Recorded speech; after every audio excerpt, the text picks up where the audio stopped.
guys, what's up? It's me, Thomas. Tonight we're back here with the kill count. Tonight, well, we're back at it again with the Mountain Men with Wrong Turn 3, Left 4 Dead. Oh boy. This ain't gonna end well for anybody. I think this was the criminal one, right? Or am I mistaken the one? Yeah, well, let's get this third one out of the way, shall we? Be sure to like, subscribe for more. Hope you enjoy. Let's go. Welcome to the Kill Count, where we tally up the victims in all our favorite horror movies. I'm James A. Janice, and today we're looking at Wrong Turn 3, Left 4 Dead, released direct to DVD in 2009. While the second Wrong Turn felt like a jolt of energy to the middle of the dirt road original film, Wrong Turn 3 is a huge, well, wrong turn for the series. Sadly, one it never recovers from. Written by some dude without a single other credit to his name, and directed by Declan O'Brien, who would stick with the franchise for a couple more installments before co-writing the Miz's first Marine movie, Wrong Turn 3 is a film that couldn't try any less unless it was named Wrong Turn 5. We're down to just two mutant killers at this point, Three Finger and Three Toe, and in this movie they hunt some cops and criminals through the woods. And that's it. That's really all there is. Just these fucking people walking through the woods, fighting with each other, and getting killed off one by one. Thankfully, this movie continues the franchise's gruesome gore effects, which is why we once again have a sponsor, so I can leave it all in for you to enjoy. Raycon's premium earbuds start at about half the price of its competitors and provide 6 hours of playtime over seamless Bluetooth pairing. Their snug fit ensures that they'll stay in your ears no matter what you're doing, and their noise isolating design will keep you from hearing unwanted sounds, like the giggles of a cannibal chasing you through the woods. Raycon's everyday E25 earbuds come in a variety of colors you can choose from, and you can get 15% off an order today by going to buyraycon.com/deadmeat. That's buyraycon.com/deadmeat for 15% off your order today. Let's move on from Raycon to convicts and see just how many get killed in Wrong Turn 3. I mean, simple, so let's just see the kills. The movie begins in West Virginia again, only in this movie it's played by Sofia, the capital of Bulgaria, presumably because of tax breaks, motherfuckers. 4 people are whitewater rafting as part of a group camping trip. Also part of their trip, drugs. I'm gonna blow a stick. Don't hog all the kush. Alex doesn't hog the kush, and instead she shares it with her friend Sophie, who reacts in the totally believable and absolutely realistic way of immediately removing her top. Yeah, this movie's not even pretending to try. Alex thinks I'm a slut. Do you think I'm a slut? Yes. At this point, But that is what I love about you. I thought you loved my tits. I do. You have perfect tits. Wow, I think we took a wrong turn and ended up in porn territory. Could we wouldn't be back into surprised. horror, please? I could hold them forever. I guess not. Oh, Shit, yep, there we go. Ow. Books it from the boobies, and Alex comes back to see Sophie get an arrow through the right in head the that eye. punches out her eye. Yeah, man, damn. in just 5 minutes, Wrong Turn 3 is like, you thought part 2 was something? Well, get a taste of this. Trey comes back next, and then gets chased by Three Finger, who hunts him through the forest at full giggle power. The Giggly Wriggly Cannibal kills Trey by taking a metal spear and slamming it through his mouth, creating his own little homage to Cannibal Holocaust, which I'll never cover on a kill count, by the way. Sorry, check out Spooky Rice. Brent runs until he trips a wire and triggers a trap that slices him in 3. His body falling apart is rough. This ain't Final Destination 2, but at least the kill ends with some practicals. And let me tell you something, fam. Three Finger loves practicals. Nothing tastes finer. That egg slicer trap was one of director Declan O'Brien's favorites, and to make sure it was safe for his actors, he personally tested its height clearance, all while wearing a Sweet Killer Clown shirt. Nice. Now we're at a prison, which is shot like every other prison in every other low-budget production. Think of some new shots, people, or stop making movies about prison. I guess that's what happens, though, when the filmmakers only have the prison for a single day of shooting, and the bus they were using breaks down right off the bat.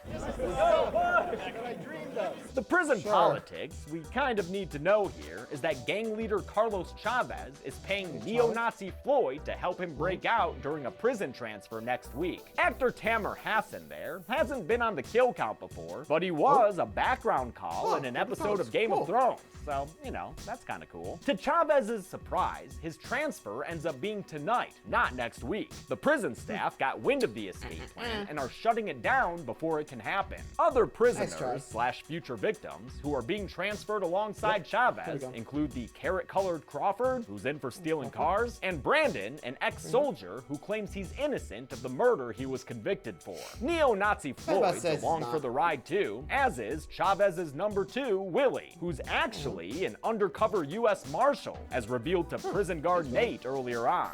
Nate, only you will know my real identity in case of an incident. Why does he sound like he's explaining the rules of a game show? No whammies, y'all! Nate gets a new super secret bus route from the warden, and then we're off on a prison bus adventure. Aw, I wish Morello was driving. Instead, we have prison guard Walter driving, and he's a little conspiratorial when it comes to the recent recession.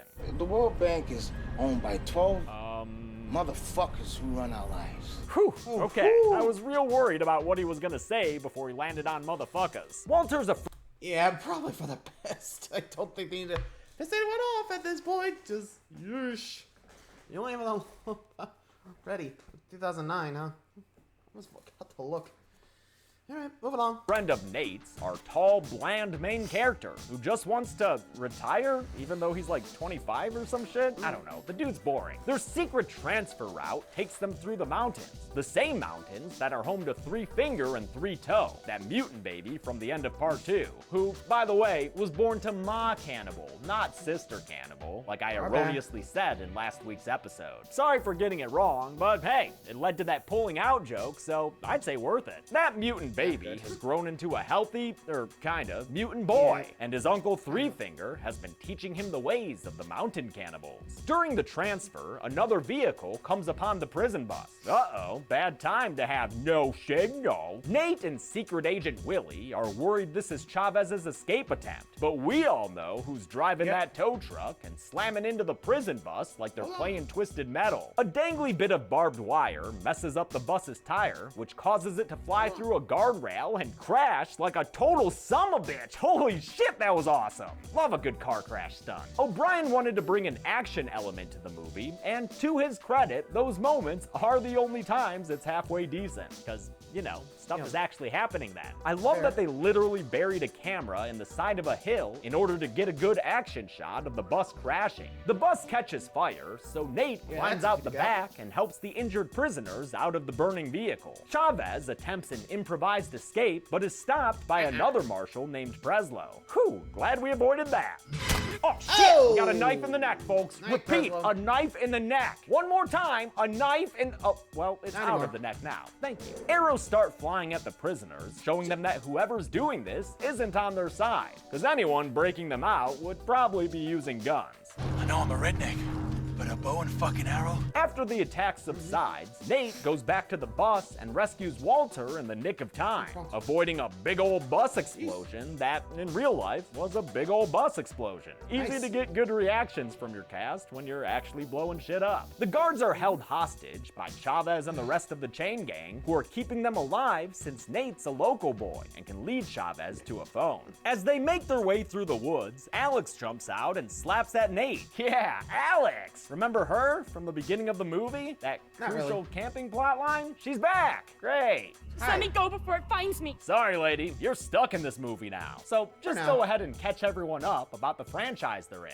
It eats people. It's a fucking mutant! Why doesn't it eat the animals in the woods? Because there are none. Good job, Alex. Got it all. Chavez wants to commandeer Alex's rafts to float to freedom, so he forces her to lead them there, which has gotta be just awesome for her, huh? They come across an old armored truck, and when they check it for loot, Nate finds a gun he stays silent about, and the keys, which he gives to Chavez. Inside the back of the truck is money. It's a gas. They grab that cash with both hands and decide to make a stash. As Chavez directs everyone to carry 2 bags each, Nate slips Walter the gun, which he then tries to use in the fucking lamest action hero plan I've ever seen.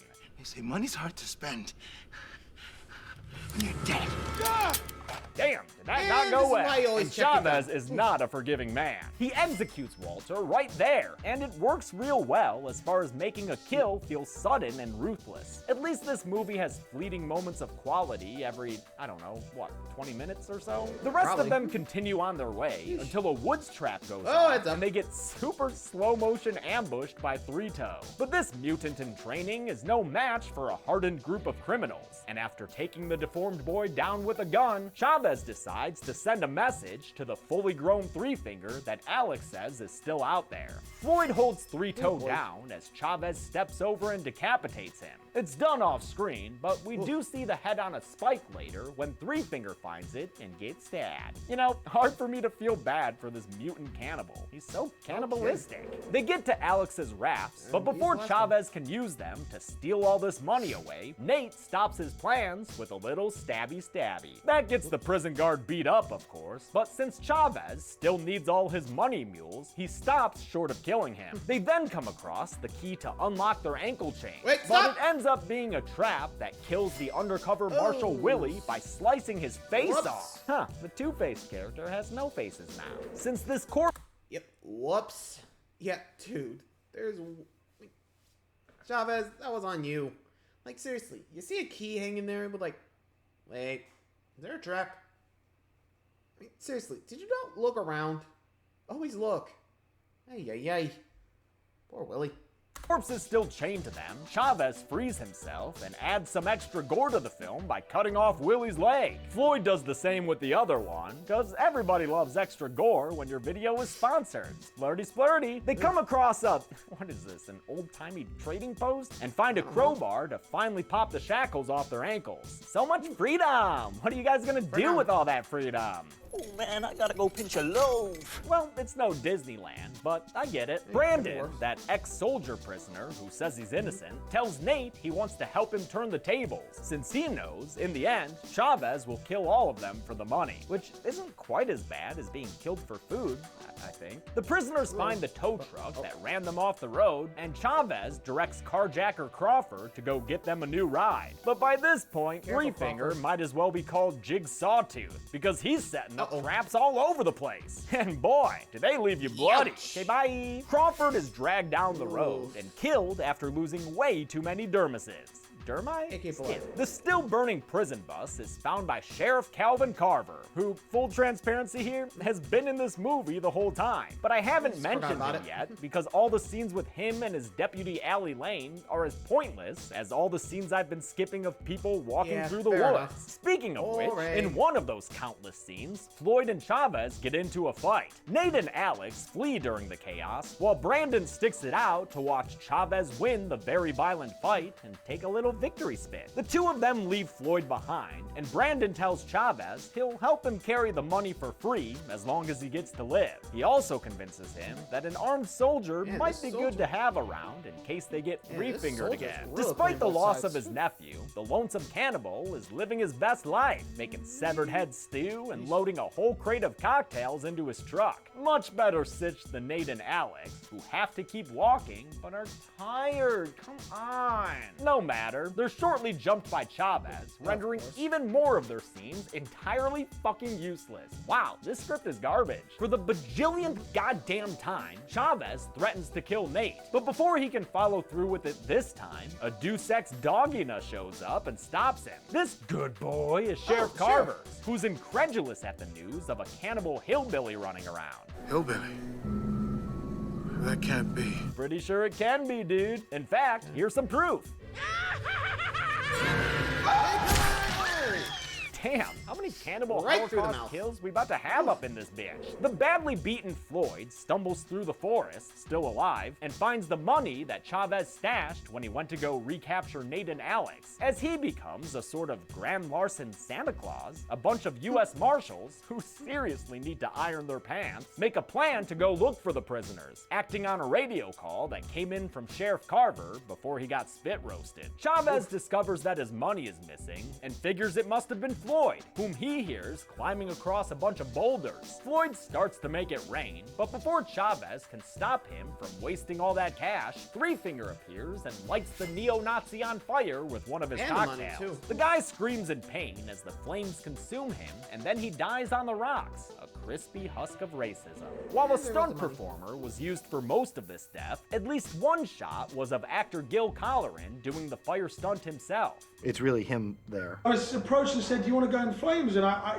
hand on heart, I was down totally in relaxed about it. I said, "Yeah, why not? Let's go for it." In case you didn't catch his accent there, Colleran was one of the movie's many English actors, who all seem to have a really good time on set. I mean, I drink scotch now, do you know what I mean? I'm drinking beers, going out, drinking beer at breakfast, so yeah, they treat me like one of the lads. I'm not gonna pretend I like this movie, not one fucking bit, but I will say the cast and crew appears to have really enjoyed their 24 days working with director Declan O'Brien, who scooted around set on his line producer's moped and kept everyone energized during overnight shoots with regular 4 a.m. dance parties. He not only was enthusiastic about the blood and guts in his movie, Lots of blood, keep going, pump, pump, pump, pump, pump, pump, pump, pump, pump, pump. but also about his cast, making sure they were all happy with their performances. If you give the actor the opportunity to take another shot at it, it builds their glad they're having confidence fun with and it, it builds so. the performance. Glad to see everyone having fun, even to the point where Colleran allowed a bunch of people to test a protective cup he was wearing. We have a line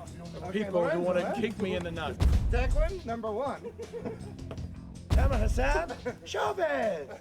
Chavez! Chavez laments the loss of his loot before ordering the others back out to the road, where Three Finger's truck is waiting. He offers Alex up to the cannibal, who takes her and drives off, finally freeing the others from having to deal with the cannibal killer. He's gone, she's gone, we're moving on. But Nate insists on going after Alex to save her, and when Chavez goes to kill him for the bajillionth and one time, Brandon finally springs into action and knocks the dude out. Sorry I let it go this far. What, the movie? Yeah, you should no be, kidding. dude. They split up, with Brandon saying he'll head to a town as Nate goes after Alex, who's currently being dragged into Three Finger's cabin. She fights back a little, but we can't be having that, can we? Better just lick that strength right off of her there. Alex swear, wakes up inside Three the Fingers cabin, is where so she finds protective. Deputy Lane naked and wrapped in razor wire. Don't remember Deputy Lane? Yeah, she was in a handful of useless scenes, always taking calls and relaying information. Now she's here, all bloody and naked. Oh, and dead. Now she's dead, too. You want to do me a favor and double check that, though, Three Fingers? Yep, okay, she's pretty dead, huh? I think it's about time we get our bad versus bad fight between Three Finger and Chavez. Bring it, you motherfucker! Chavez puts his last shot in the mutant's shoulder, and then they have a little fighter-rooney choreographed by stunt coordinator Kalyan Vodenicherov, who had previously performed stunts in many movies, including Steven Spielberg's Munich. Also helping the fight go smoothly is that Three Finger's new actor Borislav Bobby Iliv is a stunt coordinator as well, and would go on to do stunts in Game of Thrones.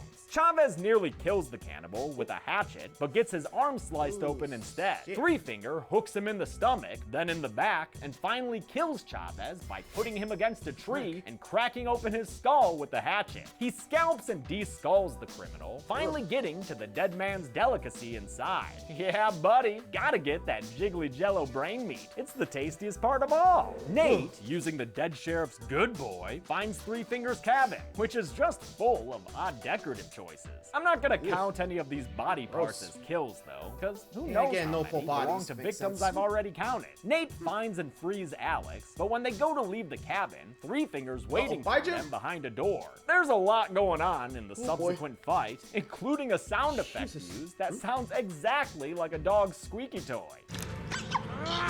Once again, a kill is stopped by the doggy's interference, but bad news, everybody. That good boy gets axed off screen. If you're new here, by the way, I only put humanoids on the kill count. No Don't animals, complain, thank it doesn't God. matter. Alex prevents the next murder attempt by sticking a metal spear through Three Fingers' back. Nate declares the mutant dead, and they leave him looking like Again, some weird shoot him in the shrine head, or just in something, case. with a head sticking out his back. They climb in Three Fingers' truck and take off, and I hope there's some solid dialogue here to make up for these bad green screen driving shots. It's almost dawn.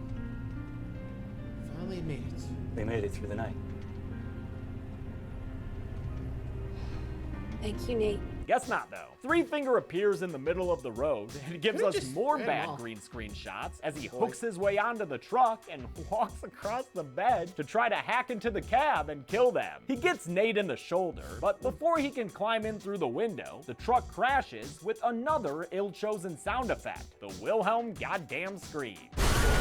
Come on, movie, don't use the Wilhelm scream. You're not a Star Wars. The truck catches fire, but that's when Brandon appears and helps Alex out of the burning vehicle, the second burning vehicle of the movie. Brandon goes to help Nate out next, but Three Finger reappears and attacks them. Thankfully, Nate's able to definitively murder the mutant by sticking a hook up through his chin and out his brain. Can we super make sure this dude is dead, though? Yep, There we go. And a close-up confirms it. Three Finger is dead. But didn't I say in the first kill count that he's in all of the movies? I did. And that's what prequels are for. Nate tells Brandon to go on and get. He'll tell the authorities that Brandon didn't make it, so the self-professed innocent doesn't have to return to prison. Alex gets tired again, so she and Nate take a plop down and wait until morning, when Three Finger is still super dead, and the marshals show up to wrap a blankie by over Alex's shoulders. Sometime later, Nate returns to the armored truck, intending to take the rest of its cash and do his little retirement thing or whatever. Too bad he gets killed before he can, from an arrow through the back, courtesy of Brandon, who is also interested in this truck's money stash. Brandon starts loading himself up, never noticing when an unknown cannibal appears behind him. The movie ends with the cannibal approaching Brandon, and though it cuts to black, we hear enough for me to count it as a kill. Yeah, only the girl survives. How many people were spared an endless hike through the forest by getting killed? Let's find out at the numbers. Ow. Just like Willie. There were 15 victims in Wrong Turn 3, with 13 of them male and only 2 of them female. We had mostly guys who died. And with a runtime of 92 minutes, that left us with a kill on average every 6.13 minutes. I'll give the golden chainsaw for coolest kill to Chavez. You gotta have your bad guy go out in a big way, and cracking open that skull and eating all that brain meat is an appropriately disgusting fate. Dull machete for lamest kill will go to Brandon, who got killed off screen halfway into the credits. And that's it. Wrong Turn 3 Left 4 Dead was released direct to DVD in 2009, and unfortunately is not the worst of the series. The next one's like marginally better, maybe? So tune in for that next week. Until then, I'm James A. Janice. This has been The Kill Count. Thanks a lot for watching. And that's Wrong Turn 3. Well, there's that. So, hope you guys enjoyed that one. Let me know what you guys think of it. Till next time, like, subscribe for more. See ya.